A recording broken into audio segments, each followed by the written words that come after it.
pivot right now because this week founding members of the Libra Association met for their first council meeting. 21 members formally signing on.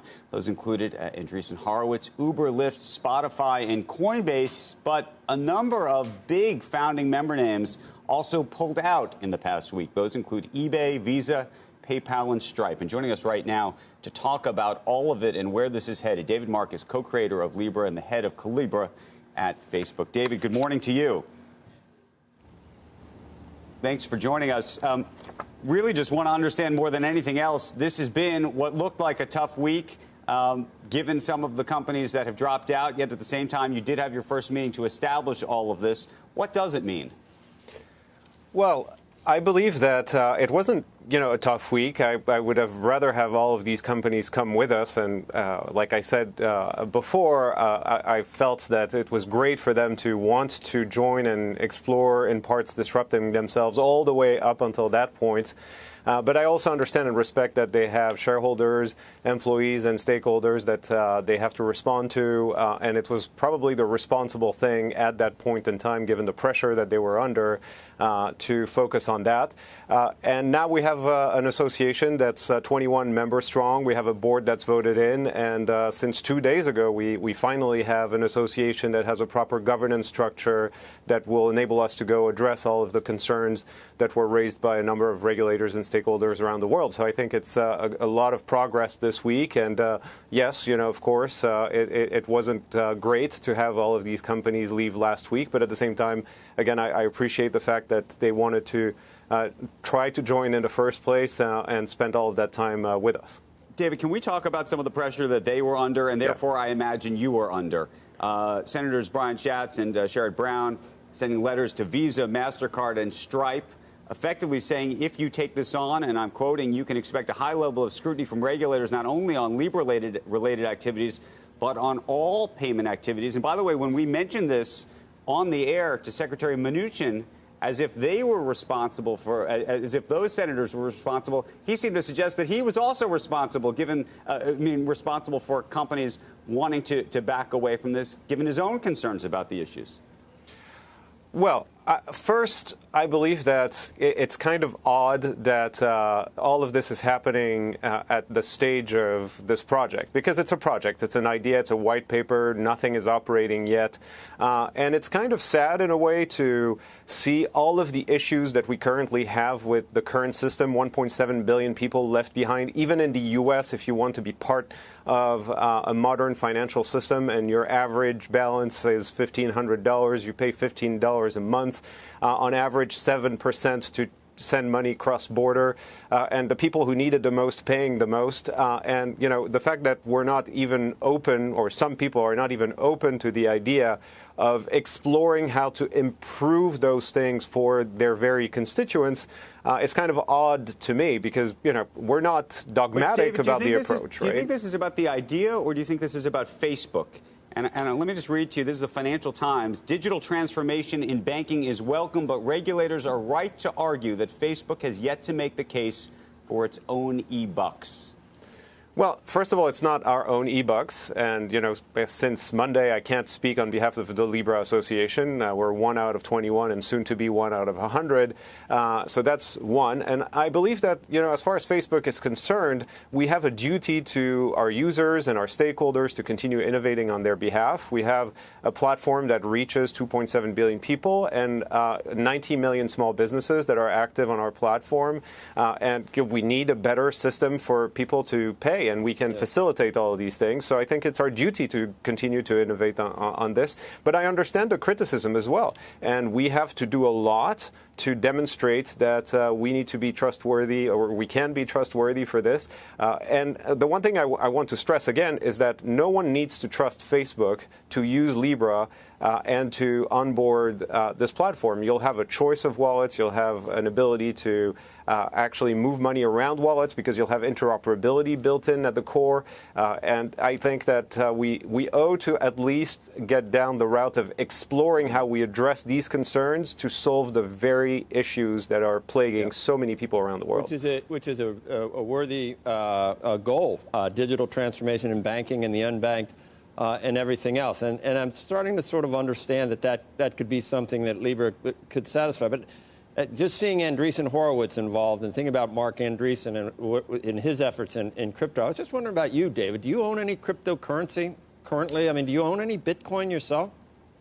I've said this for a long time. I started looking into Bitcoin since 2012, and I'm a big fan of Bitcoin and you know, what I see as digital gold. Totally different, I think, than totally Libra. different. Yeah, yes. And I can see that makes me more comfortable with the coexistence of Libra and Bitcoin, because you're not trying. You're obviously, that's the first thing I noticed. You're obviously not trying to do the same thing, because there's very few similarities between Libra and Bitcoin, and some of the things that the real Bitcoin advocates love about that technology, or whatever you want to call it, none of that seems to me to be present with Libra. So look, if there was a stable, low volatility, scalable version of Bitcoin that we could use today, my life would be so much simpler. We could just focus on embedding that in the Libra wallet. As the, you know, as time goes by, in the words of Bogey or whomever that was, you think as time goes by, it could become. I mean, the volatility may not always be like this, and they have a pretty good head start. It's 150 billion already. I think you know, Libra is zero. Well, that's absolutely true, but I believe that Bitcoin is like digital gold, and the problem is if you're a hard-working person here in the United States that sends money back home to support your family, and you send $100, and by the time people can get it out, it's $80, that's a huge problem. And that's why we have to take the hard way to try to build a very high-quality, stable digital asset for people to move money around at a fraction of the cost, and to enable more people to be part of a modern financial system, which I believe we all have a duty to make progress on. Hey, David, I realize your point that as of this week, this is no longer a Facebook project. This is a joint project between a lot of different companies. But because this was a Facebook creation, a Facebook idea, because of your association, long association with Facebook, too, do you think that that is going to be something that regulators and lawmakers recognize or acknowledge, or do you think that this is forever going to be a Facebook project in their eyes, and does that matter? Look, I think it's going to take time, and we're not trying to run away from our shadow. We started this project, but certainly by the time this goes live, we will have such a small governance part of the network piece of it, and you know, the payment system that we're trying to build, and we will be one of the many wallets operating on top of this network. So I think it'll take time for the perception to evolve and to catch up with the reality of the governance system that we've put in place. But I think it'll happen, and I think it'll happen once most of the hard work is behind us, and a lot of large companies from all around the world will become more vocal and build on top of the network. The one thing I want to stress as well is that one does not need to be a member to build on top of the Libra network. Sure. And so I think things will change as we make progress addressing the legitimate concerns that were raised by a number of regulators around the world. Were you surprised to hear Senator Schatz and Senator Sanders come directly after partners who agreed to come with you by saying, okay, if you associate with it, we're going to be focusing on you, too, and scrutinizing you? Well, I believe that ideas that are supposed to make things better for a lot of people should at least be explored.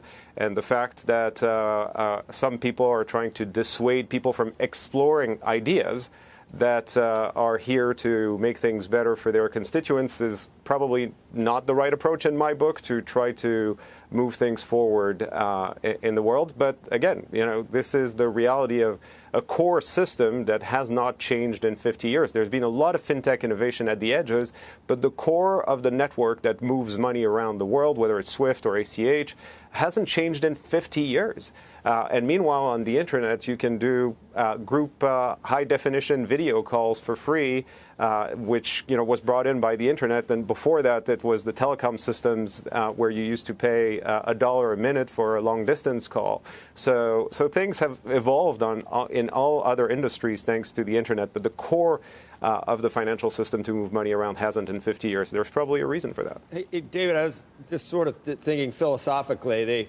One of the criticisms and the reason that Libra in certain circles is sort of looked at not as favorably as some other crypto is that it's based on fiat. And what you were talking about being based on the dollar, that gives you the stability that you need to help with the unbanked. But I think they might make the point that that stability also opens you up to the debasement of currencies that people worry about now that we're on QE4 and 17 trillion in negative debt. So it's a blessing and a curse to some extent that you're basically just tied to a currency that's going to be devalued by governments. Well, I'm glad you bring this up, Joe. I think, this is definitely a view of a lot of the crypto community. Maybe base it on Bitcoin, David, instead of basing it on the dollar. But then you wouldn't have the stability.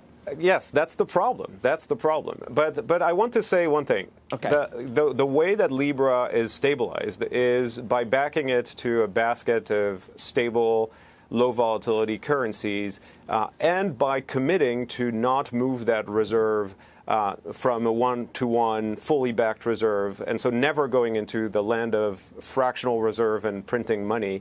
And the Swiss licensing regime that the Libra Association is looking into, and which FINMA is working on, would actually prevent the association from money creation, which I think is really an important point of one of the many concerns that were raised by this project. David, one other question, which is... I'm trying to figure... Did you finish everything you wanted to say there? Was that the end? Yeah, that was it. All right, good. I guess I understand. One of the things that people are always wondering is, in terms of, you were talking about how much money effectively the system takes from users today. At some point, if I were to want to interact or transact with Libra or use Libra, I would have to effectively buy some Libra, I imagine, depending on how I'm getting access to it. Maybe if I'm an Uber driver, I'll be paid in Libra, but that's a different story. But if I would actually have to take U.S. dollars and effectively buy Libra, what kind of transaction fees do you see associated with it? To get my money into the Libra system, if you will. So this is something that at Calibra, the wallet that we're building, that we've looked at a lot. And so if you're currently banked and want to on-ramp and off-ramp, costs are going to be very minimal. So, think about it as, 10 to 25 basis points.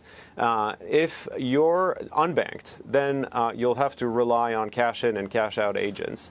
And there the cost will vary greatly from 1% to 2%. And, in some places of the world, maybe 3%. But that's still less than half of the current cost of 7% of moving money around the world. And there was a goal from the United Nations of reducing cross-border payments to 3.5%, and we would be way, way, way below of that goal that was set for many years away from now.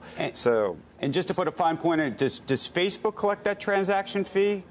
No, that would be partners that will actually operate the agents network for cash in and cash out, or in the case of banked users, they would use a debit card to buy Libra, and there would be debit card fee rates. So to the extent there's revenue associated with this for Facebook, it comes in what form? So revenues from Facebook, one, indirect, so 90 million small businesses, 2.7 billion people on the platform being able to transact with one another. By the way, a lot of small businesses around the world cannot accept digital payments, nor buy ads on Facebook or buy anything digitally because they don't have access to that. So out of the 90 million small businesses that we serve today, we'll have the ability to serve way more and enable more commerce. So that's the indirect effect. And then over time, I believe that with Calibra, we'll be able to build a lot of services, notably in partnerships with banks and other financial institutions, to generate revenues with Calibra proper. So, you can think of lending and all kinds of different services that, again, we'll do in partnerships with banks, the same way a lot of wallet providers around the world are doing, but with a reach that is going to be much broader because of all of the people that we would be able to bring on to a modern financial system. Hey, David, appreciate it. Thank you so very, very much. Thank you.